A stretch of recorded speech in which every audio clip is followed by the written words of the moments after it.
Hello friends, कैसे हैं आप सब। आशा करता हूँ ठीक है, मैं भी ठीक हूँ। Welcome to my channel Dimapur Bengali reacts और मेरा नाम है किशोर। फ्रेंड्स, आज का टाइटल और थंबनेल देख के तो समझ ही गए होंगे कि बात क्या मुद्दे पे होने वाला है। तो ये बात है हिंदू लोगों का, और क्योंकि मैं हिंदू हूँ मुझे बहुत गर्व होता है जब मैं ऐसा वीडियो देखता हूँ। तो मैं सोचा कि मैं आप लोगों का साथ भी इस वीडियो को मैं शेयर करूँ कि आप भी थोड़ा गर्वित हो जाए कि हिंदू के लिए 22 जनवरी 2024 का दिन कितना अहम है। तो चलिए बिना देर करते हुए वीडियो को स्टार्ट करते हैं। ओहो, पहले एक इम्पोर्टेंट बात, जो लोग नए हैं चैनल में जल्द से जल्द चैनल को सब्सक्राइब कर लीजिए, साथ साथ बेल आइकन को भी प्रेस कर लीजिए ताकि आपको मेरा हर आने वाला वीडियो का नोटिफिकेशन मिलता रहे। तो चलिए रिएक्शन वीडियो स्टार्ट करते हैं और रिएक्शन स्टार्ट होता है 1 2 3 अब। January 22nd, 2024, history is being made. Sri Ram will take his rightful place in Ayodhya. Many people have given their opinion on this matter, but what does this mean for Hindus born outside of India? What does it mean for someone like myself who has never set foot in India? It's a big deal. A very big deal. So let's get into it.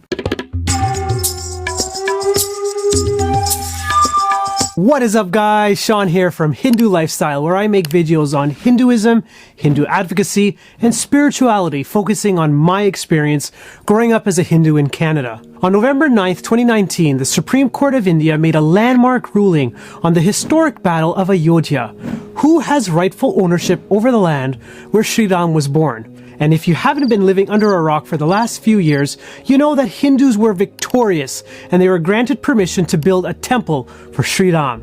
If you're like me and you grew up in North America, this was probably something you didn't hear much about until 1992, when it made headlines for all the wrong reasons. I'm going to split this video up into 3 parts, focusing on the history of the controversy, the reasons why Hindus were victorious, and finally why this matters for Hindus, regardless of the country listed on your passport. Feel free to skip ahead, and I promise to make this as quick as possible. So let's talk history. The historical basis of this controversy surrounds the famous Babri Masjid, and this fundamental question: was this mosque always there, or was it built upon a pre-existing Hindu temple? Hindus for centuries have always maintained that the site was always a place of pilgrimage and recognized it as the birthplace of Sri Ram. Many scholars have placed the birth of Sri Ram at approximately 4300 BCE, and at the site of his birth a temple was built. During the spread of Islam between 630 to 1700 and subsequent Mughal invasions into India, the original temple was destroyed and rebuilt, and destroyed and rebuilt. The Babri Mosque was constructed between 1528 and 1529. In 1858, Hindus started to assert their legal claims to the site, leading to numerous petitions and lawsuits filed over the years. In 1949, the Murti of Sri Ram was placed inside the masjid, leading to protests from Muslims. On December 6, 1992, a rally organized by the BJP and the VHP at the Babri Masjid grew to more than 150,000 people, and that was when things took a turn for the worse. Tensions grew, police lines were crossed, and a riot broke out, ending in the demolition of the Babri Masjid, and even worse, leading to the death of several thousands of people. Fast forward to 2010, and after numerous other legal trials, the Allahabad High Court ruled that the land be divided into 3 parts, 1/3 going to the Hindus, 1/3 going to the Muslims, and the remaining third going to the Nirmohi Akhada.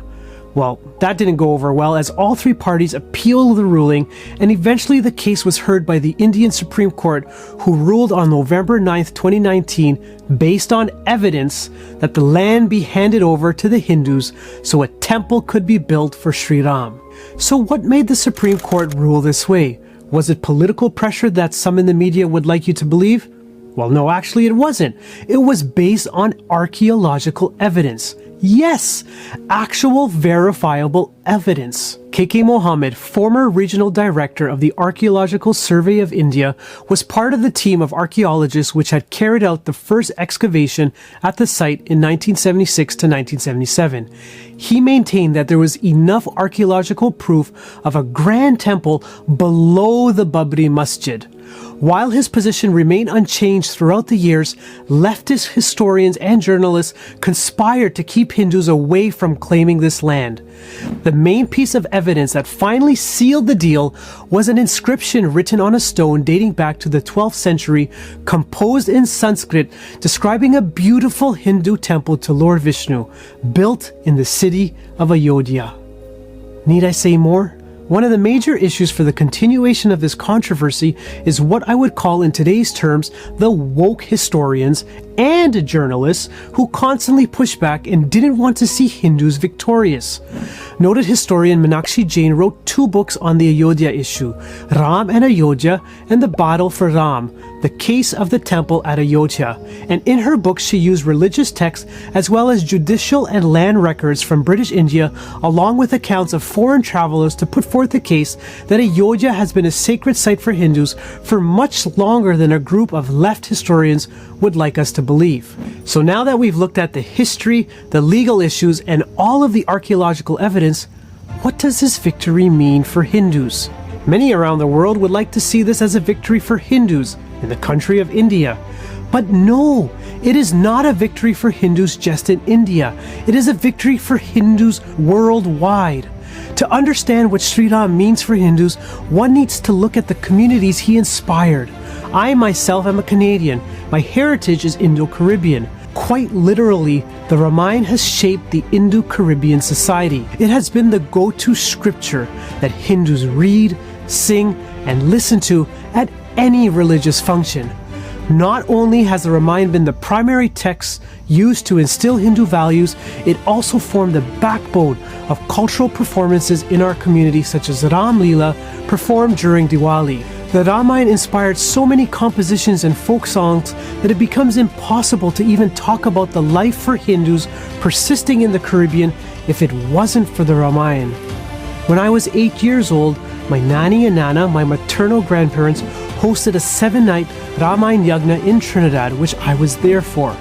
And that had such a lasting impression on me, I still remember it to this day. So it is for this reason that I say this is a victory for Hindus worldwide. My ancestors who toiled in the sugarcane fields, singing the dohas and the chaupais from the Ramayana, this is a moment for me in 2024 to reflect on how they held on to Sri Ram, to guide them, to give them strength through all the adversities they've felt, because quite literally, that is all they had. This is also a moment for the global Hindu community to come together and look at how Sri Ram has been an integral part of Hindu society around the world. To the lives that were lost in this battle, it is our moment to remember everyone who made this victory possible. So while I may not hold Indian citizenship, and while I haven't even been to India yet, India for me is a sacred geography. It is a physical sacred space that gave birth to our Hindu civilization, and Ayodhya to me is the only home for Sri Ram. On January 22nd, I will be joining in the celebrations commemorating this historic occasion.